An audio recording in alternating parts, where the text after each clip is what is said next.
Hello everyone, আসসালামু আলাইকুম।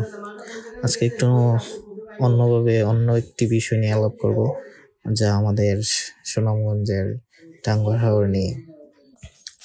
সুনামগঞ্জ টাঙ্গুয়ার হাওর আসলে তাহিরপুর ও ধর্মপাশা উপজেলায় অবস্থিত একটি বিশাল জলাভূমি বলা যায়, যা আসলে তাহিরপুর ধর্মপাশার মাঝামাঝি অবস্থিত। কিন্তু সবাই আসলে সুনামগঞ্জের জেলা, যেহেতু সবাই সুনামগঞ্জের জেলা নামেই বেশি পরিচিত বলা যায়।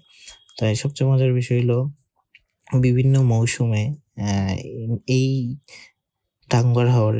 টাঙ্গুয়ার হাওরের বিভিন্ন বিষয় দেখা যায়। যেমন শুকনো মৌসুমে জেলেরা মাছ ধরে, যেমন আমরা বলি যে অনেকে অনেক ধরনের মাছ চাষ করে। হাওর, খাল, বিল এগুলাতে মাছ শুকনো হয়ে যায়, শুকনো মৌসুমে মাছ ধরে। আবার বিভিন্ন প্রজাতির পাখি আসা যাওয়া করে। বর্ষাকালে আবার বর্ষার মৌসুমে আবার পর্যটকরা ভিড় জমায়। এই সুন্দর দৃশ্যগুলো আসলে আমাদের টাঙ্গুয়ার হাওরে দেখা যায়। যেমন এই টাঙ্গুয়ার হাওরটাকে মিনি সুন্দরবনে রূপান্তরিত করা হয়, বা নদীর কন্যাও বলা যায়।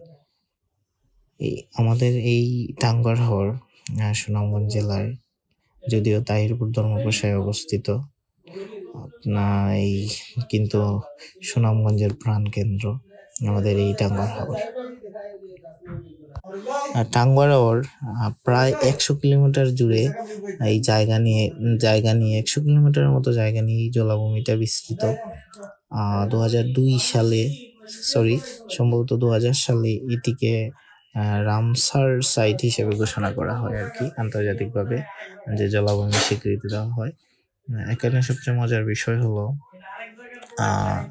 অনেকেই জানে না যে আসলে টাঙ্গুয়ার হাওর কিভাবে যাইতে হয়, বা টাঙ্গুয়ার হাওরের সৌন্দর্য আসলে সবচাইতে কোন সময় বেশি, এটা অনেকেই জানে না।